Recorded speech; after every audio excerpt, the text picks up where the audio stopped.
Completing a game entirely 100% often gets you something more. Hi folks, it's Falcon, and today on gameranx, 7 surprises you got for 100% completing games part 2. Just a quick note, we have already done a part 1. I would think that that's obvious from the title, but just to let you know, in the previous video we talked about Batman Arkham Knight, Metroid Other M, Spyro 3, Super Mario Sunshine, Drakengard, Donkey Kong Country Tropical Freeze, and Grand Theft Auto 5. If you're interested in any of those, hit that video up. Starting off at number 7, Super Mario Galaxy's Grand Finale Galaxy. We mentioned a bad surprise for getting 100% completion in a Mario game last time, the have a relaxing vacation from Super Mario Sunshine, but this series actually has some of the best completion rewards out there, so we thought we'd highlight one of the better ones, the Grand Finale Galaxy from Mario Galaxy. Galaxy Chocolate, Guardians of the Galaxy, in a galaxy far, far away. I just said galaxy a lot of times, that's all. Now, getting the standard completion by collecting all 120 power stars gets you a good reward on its own.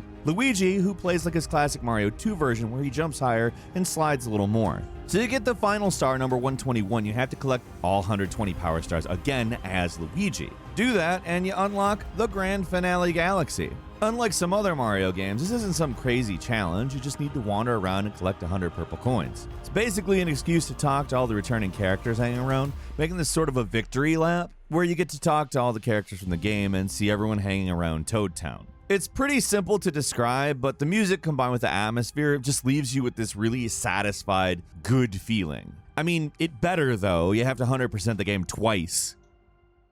Moving on to number 6, it's Ghost Recon Wildlands, the bad, good ending. Stick with me on this. It's something that will surprise you in a bad way. If you beat Ghost Recon Wildlands normally, with only killing 2 of the 4 cartel bosses, you get the quote-unquote bad ending, which actually isn't that bad. In the bad ending, the leader of the cartel you're hunting, El Sueno, gets immunity and it seems like he's gonna walk away scot-free, but instead he gets shot in the back and dies. Sure, Sarah Bauman gets thrown in jail for shooting a man in the back, but the smug goober of a bad guy you've been hunting the entire game dies and you actually accomplish your mission. So this is the part where you hear there's a good ending. To get it, you have to completely dismantle the cartel, meaning killing or capturing all the bosses and every underling, every single one, and there's a lot of them. But the good ending is actually worse than the bad ending. Things play out mostly the same, where El Sueno gets immunity, but instead of shooting him in the back, nothing happens. He just gets immunity and, keeps on keeping on. The most ridiculous part of the ending, that they describe what will happen in the future by saying, he will escape from custody and start a new cartel someplace else. So the game was basically pointless. You did the extra work for nothing. It is not worth it to get the good ending in this game, so don't bother. Just pretend the quote-unquote bad ending is the real ending, because seriously, screw El Sueno. At number 5, Star Fox 64 On Foot Battle Mode. This is just a really bizarre unlockable. There's a multiplayer mode for Star Fox 64, and it was just one of the most fun possible modes. I loved Star Fox 64 multiplayer. I see him up ahead. Let's rock and roll. And it was no surprise you could unlock tanks for it. They were in some areas of the actual main game. But the reward for getting every medal in the game was multiplayer mode, where the character's actually just on foot, running around with little bazookas or Nintendo Super Scopes. It's such a bizarre addition that there must be more to it. Like, was there going to be some kind of on-foot mission type in the main game or something? There doesn't seem to be definitive proof they were planning on doing anything like that, but I mean, they could have just added it in for fun. Still, they did return to the idea of on-foot missions in Star Fox Assault on GameCube, but anyway, to actually access this multiplayer mode, you just press the C up button on the Nintendo 64 controller, but only after collecting the medals on every planet. To get a medal on every planet, by the way, you need to kill a very large amount of enemies without dying. Every planet has a different total, but you'll know after you hit it because your score turns red. Getting 15 medals unlocks hard mode, which outside of giving Fox some very cool shades, makes you weaker and the enemies more numerous. All you have to do now is get all the medals again in hard mode. Honestly, on foot mode isn't really that fun. Your guys are really weak, slow, and they're hard to control, but it is completely unique, so it deserves a mention. I can't believe I lost to this scum! Sorry to jet, but I'm in a hurry.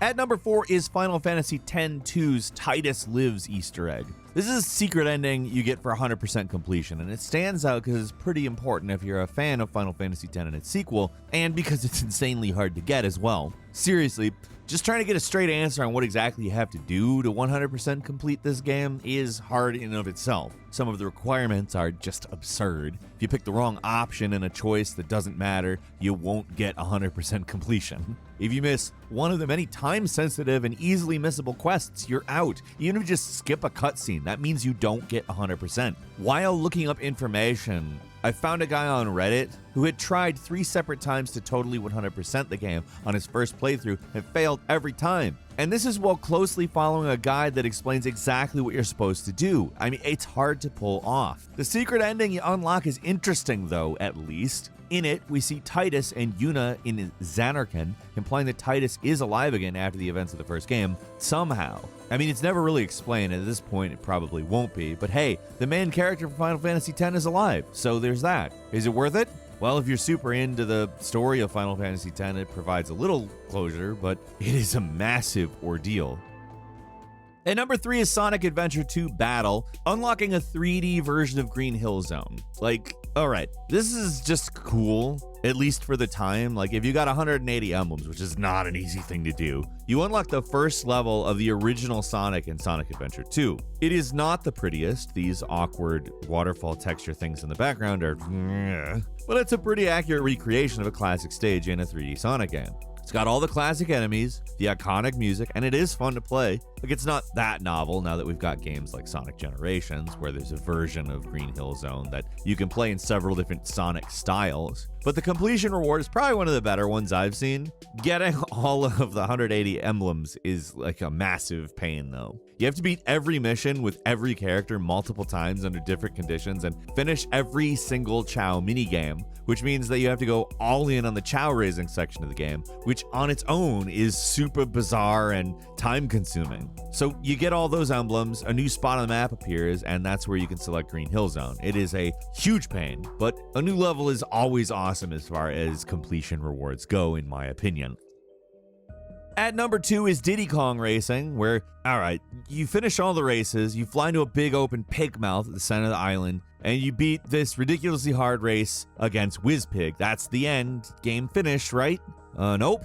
There is actually still an entire other world left in this game, and the only way to get it is to get all the gold trophies and amulets, of course. I mean, this is a rare game, right? You understand that that's what they're gonna do to you, right? So yeah, you have to totally complete the game just to actually finish the game. Rare pulled the same stunt with another Nintendo 64 game, Jet Force Gemini, so they just love pulling the rug out from under you right before the end, I guess. So what do you need to get into that last area? First, all the gold trophies, which are rewarded by completing a world's trophy race, which only becomes available after beating that world's boss and finishing all the silver coin challenges, where you have to find 8 silver coins in a race and still finish in first. It's a lot. I mean, that's a lot. On top of that, though, you have to get all the amulets, which you get for beating a boss in one race, finishing the silver coin challenges in his world, then racing him again, but this time he's twice as fast. You beat them again, you get one of the 4 amulets required to enter the final area. Of course, there is also more than that. The door to the actual final boss is blocked by another door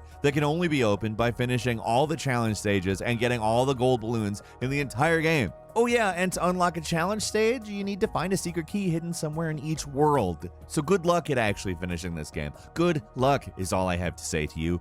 And finally, Grand Theft Auto Vice City. I got 100% completion and all I got was this lousy t-shirt. So we've talked about all of the stuff that happens when you get 100% completion in Grand Theft Auto 5. But pretty much every Grand Theft Auto game since 3 has given you something for finishing the game. None of it really matches up to what you get from GTA 5, but there's still some good stuff in there, like unlocking a tank that you find in Grove Street in San Andreas. Maybe the most amusing one, though, is this from Vice City, a t-shirt that reads, I completed Vice City and all I got was this lousy t-shirt. Like, it's basically Rockstar laughing at you, and it's an impressively lame reward, to say the least. I mean, thankfully, that is not all you get. You also get 200 max health, 200 max armor, refilling ammo for all of your weapons, some bodyguards you can recruit at your estate, and double your strength for any vehicle you might want to drive. Not that you really need any of that stuff now that you've 100%ed the game, but I mean, it's a lot better than nothing, right?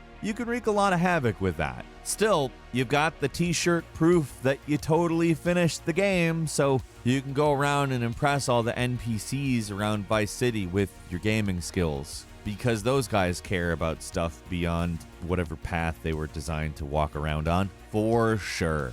Anyway, that's all we've got for today. What do you think? Leave us a comment. Let us know. If you like this video, click like. If you're not subscribed, now's a great time to do so. We upload brand new videos every day of the week. The best way to see them first is, of course, a subscription, so click subscribe. Don't forget to enable all notifications. As always, we thank you very much for watching this video. I'm Falcon. You can follow me on Twitter at Falcon the Hero. We'll see you next time right here on gameranx.